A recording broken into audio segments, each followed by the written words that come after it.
सम्मानित मंच आदरणीय गुलाब देव जी, सुरबरा आश्रम से।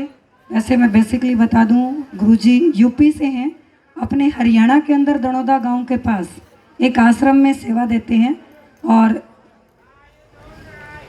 आम तौर पे संत को क्या माना जाता है कि वो सत्संग करते हैं, जबकि ये पैसे से डॉक्टर हैं, नाड़ी रोग विशेषज्ञ हैं।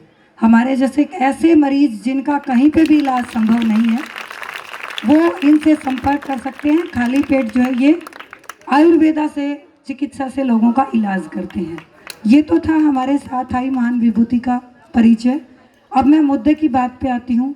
मेरे सामने बैठे मेरे नन्हे मुन्ने प्यारे बच्चे, बहन भाई, मेरी मातृशक्ति और गांव के जितने भी आदरणीय बुजुर्ग पीछे बैठे हैं, आप सभी को डॉक्टर सुदेश चहल पुनिया का हाथ जोड़ करके नमस्कार। मैं आपके ही क्षेत्र के गांव बेणाखेड़ा की पुत्र वधू हूँ और आपके ही क्षेत्र के गांव माडा की बेटी हूँ।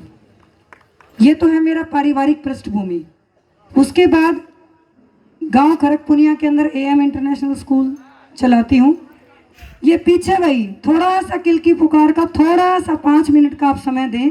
देखिए, हम लोग वेले नहीं हैं, ना नाचने गाने वाले, ठीक है। हमारे भी घरों में काम है।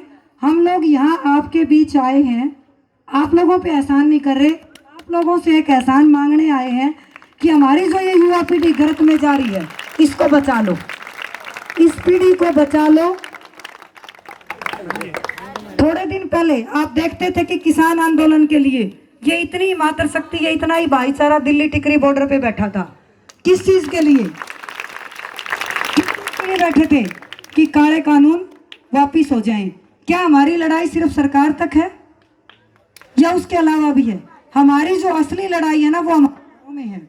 भैया माइक की आवाज एक बार प्लीज थोड़ा सा कंट्रोल कर दें, यही लेना। हमारी जो लड़ाई है वो हमारे अपनेपन से है, हमारे अपने समाज से, और सबसे पहले समाज से पहले हमारे अपने घरों से है। हर माँ चाहती है कि भगत सिंह पैदा हो, लेकिन मेरे घर नहीं, पड़ोसी के घर। MS जब यहाँ बोलता है सबको अच्छा लगता है, ठीक है। एक बार इसकी चीजों को समझ के देखना कि इस टाइम इस उम्र के बच्चे को क्या करना चाहिए। या तो ये कहीं पब या बार में बैठा होता, या किसी अच्छे 5 स्टार रेस्टोरेंट में बैठकर। तालियों की जरूरत नहीं है, प्लीज आप मेरे शब्दों को सुन लीजिए। तालियां मेरे पास स्कूल में बच्चे खूब बजा देते हैं। तो ये कहीं ना कहीं ऐसी जगह बैठ करके अपना जीवन यापन कर सकता था। इसके संबंध इतने लोगों के साथ, ठीक ठाक मजबूत लोगों के साथ है कि ये 50-60 हजार रुपए की नौकरी करता तो इसका घर गुजारा हो जाता, ठीक है। लेकिन घर गुजारे से बात नहीं बढ़ती, बात बढ़ती है आने वाली पीढ़ी को बचाने से। मैं ग्रामीण क्षेत्र में पली बड़ी हूँ। मेरी शिक्षा दीक्षा भले ही बाहर से हुई है, आपके गांव के भी बहुत सारे बच्चे। जब बरवाड़ा के अंदर न्यू जनता कोचिंग सेंटर होता था, एक विजेंद्र लड़का बहुत इंटेलिजेंट होता था। टीचर्स को भी स्टूडेंट्स के नाम याद रहते हैं, और कहीं पंडाल में होगा तो शायद वो भी मुझे पहचान जाएगा।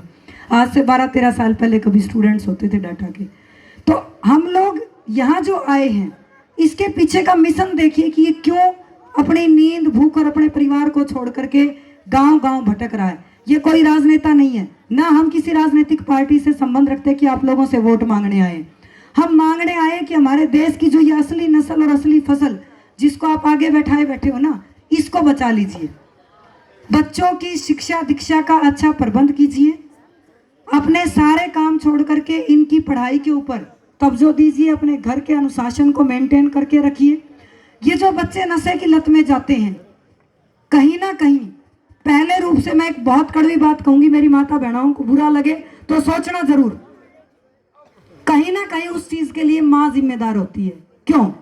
क्योंकि पहले जब हमारी दादी चाची ताइयाँ होती थी, हम छोटे छोटे होते थे, स्कूल्स में जाते थे, गाँव से चाल देख के बता देते थे कि वो बच्चा या वो बच्ची सही लाइन पर नहीं जा रहा। पहले के परिवार में भाईचारा क्या होता था कि ग्रामीण परिवेश